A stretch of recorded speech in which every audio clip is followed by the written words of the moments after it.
America అధ్యక్షుడు Donald Trump మరోసారి tariff bomb పేల్చాడు. Global టారిఫ్లను 10% నుంచి 15% పెంచుతున్నట్లు ప్రకటించారు. అమెరికా సుప్రీంకోర్టు ఆదేశాలను కాదని ట్రంప్ ప్లాన్ బి అమలు చేశారు. తక్షణమే 15% టారిఫ్లు వర్తిస్తాయని ట్రంప్ ప్రకటించారు.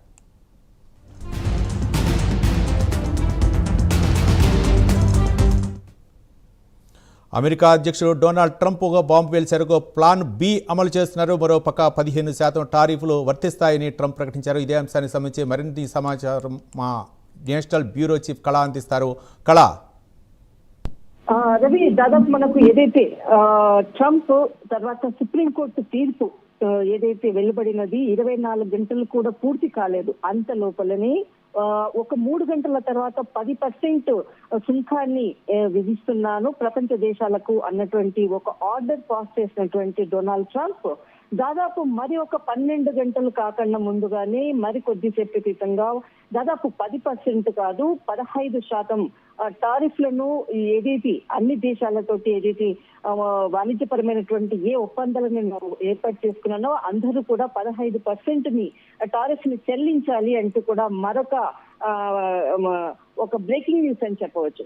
దాదాపు ఇక్కడ మనకు టారిఫ్లకు సంబంధించినటువంటి క్షణం ఇక్కడ డొనాల్డ్ ట్రంప్ అభిప్రాయాలను మారుతూ ఉన్నది. అంటే సుప్రీంకోర్టు ఇచ్చినటువంటి తీర్పు ఆయనకు ఒక చెంపదెబ్బ అన్నటువంటిది.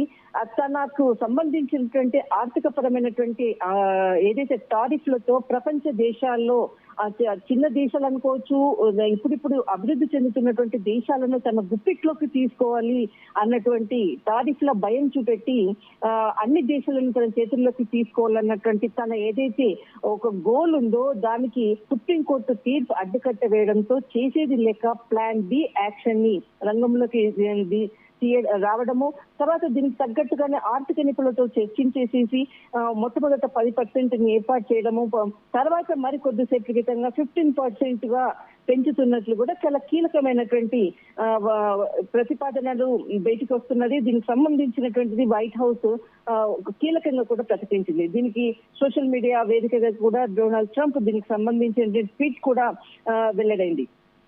దాదాపు ఇక్కడ మనకు టారిఫ్కి సంబంధించినటువంటిది ప్రపంచ దేశాలంతా కూడా ఇప్పుడు ఏదైతే సుప్రీంకోర్టు ఇచ్చినటువంటి తీర్పును అనుగుణంగా ముందుకు వెళ్లాలా, లేకపోతే ఇక్కడ డొనాల్డ్ ట్రంప్ ఏదైతే 10% అన్నారు, తర్వాత 15% అని అన్నారు, మరొక 24 గంటల తర్వాత ఎలాంటి టారిఫ్ అన్నది విధిస్తారు అన్నది మాత్రం కూడా మరొకసారి ఆలోచించాల్సినటువంటి అంశం.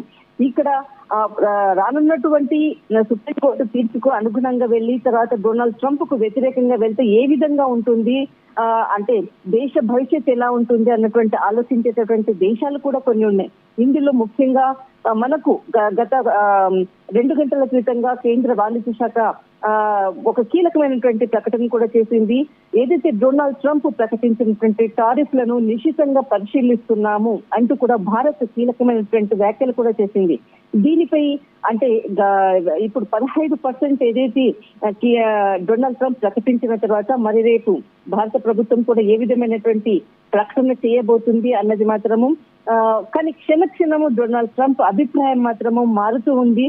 ప్రస్తుతానికి ఇప్పుడు 15% పెంచుతున్నాను అంటూ కూడా కీలక వ్యాఖ్యలు చేయడము, రానున్నటువంటి రోజుల్లో ఏదైతే తనకున్నటువంటి అధికారాన్ని కూడా అంటే అధ్యక్ష అధికారానికి అధిగమించి తను అధికారాలను ఉపయోగించారంటూ కూడా సుప్రీంకోర్టు ఇచ్చినటువంటి కీలకమైనటువంటి వ్యాఖ్యల నేపథ్యంలో తన అడుగు మరి ఏ విధంగా ఉండబోతుంది, 15% తోటే ఇక్కడే ఆగిపోతారా, లేకపోతే మరింత పెంచి తనకు 150 రోజుల ఏదైతే అంటే గడువు ఉందో ఆ తర్వాత కూడా కాంగ్రెస్ యొక్క సమర్థతో అంటే సపోర్ట్ తోటి తను ఖచ్చితంగా తన టారిఫ్లను ముందుకు తీసుకెళ్తానన్నటువంటి వాగ్దానం కూడా చేశాడు. కానీ ఇప్పుడు కమింగ్ డేస్ మనకు 150 డేస్ కాదు, కానీ ఒక వారం రోజుల లోపల డొనాల్డ్ ట్రంప్ అభిప్రాయాలు ఏ విధంగా ఉండబోతుందన్నది మాత్రం ఖచ్చితంగా వెయిట్ చేయాలి. రైట్, థ్యాంక్ యూ కళ.